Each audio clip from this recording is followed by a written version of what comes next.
Годинава се одбележуваат 150 години од Разловечкото востание, а спомен домот во Разловци е во комплетна реставрација.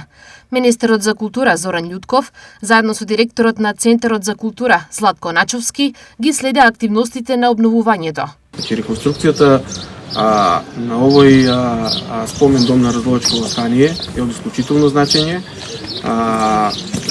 кое што во 1976 година веќе ставен камен темелник на овој објект од архитектот Ѓорги Константиновски, кој што веќе во 1981 година е ставен во употреба, но после некој време, значи објектот е оставен онака да кажем на милост и немилост, за да е конечно добиваме поддршка за реализација и за обнова на овој спомен дом, кој што, како што кажав, представува символ на непокорот, символ на борбата за слобода и државотворност на македонскиот народ.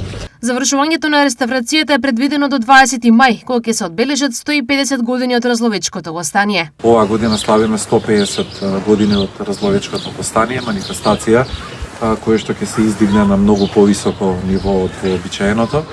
Овој објект што гледате позади мене, спомен домот на Разловечкото востание, е всушност низ годините оставен во една девастирачка ситуација, никогаш не е обрнато внимание, така да ние заедно со конзерваторски центар, Националниот конзерваторски центар, изработивме проект за конзерваторско-реставраторски работи. Одобрени се некаде околу 22 милиони денари за овој проект и планот е завршните работи да бидат до 20 мај оваа година, каде што всушност и ќе ги одбележиме и 150 години од Разловечкото востание. Освен што спомен домот има голема историска вредност, се очекува наскоро да стане дел од образовните програми за учениците, но и од туристичката понуда на Делчево.